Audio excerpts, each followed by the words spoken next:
السلام علیکم ناظرین، میں ہوں آپ کا میزبان شمس آزاد اور آپ دیکھ رہے ہیں انفارمیشن ہاؤس۔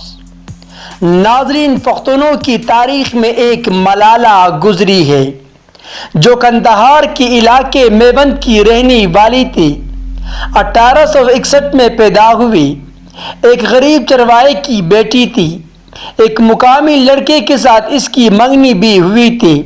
1880 میں انگریزوں نے دوسری بار افغانستان پر قبضہ کے لیے فوج بھیجی۔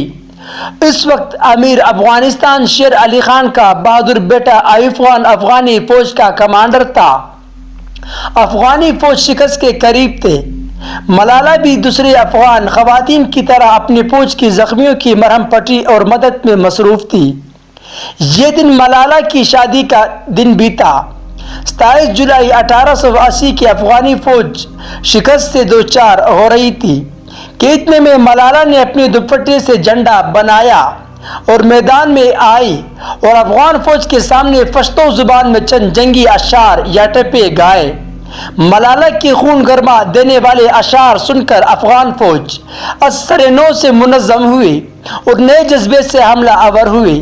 انگریز یہ دیکھ کر کہ ایک لڑکی کی وجہ سے وہ جنگ ہار رہے ہیں، فرنگی فوج نے ملالہ کو نشانہ بنایا اور وہ شہید ہو گئی، لیکن ایوب خان کی سربراہی میں افغان جیت گئی، انگریزوں کو شکست ہوئی۔ 19 سالہ ملالہ کے نام پر افغانستان میں اسکول، کالج، سڑکیں قائم ہیں۔ وہ پچھلے 140 سال سے افغانی ہیرو ہے اور پختون ادب ان کی ذکر سے بھرا پڑا ہے۔ ہر سال 27 جولائی کو اس کا دن منایا جاتا ہے اور افغانی عزت سے اس کو ملالی انا یعنی دادی ملالی کہتے ہیں۔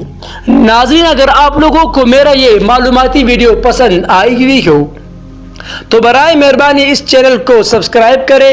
انشاءاللہ میں اور بھی معلوماتی ویڈیو آپ لوگوں کے خدمت میں پیش کرتا رہوں گا۔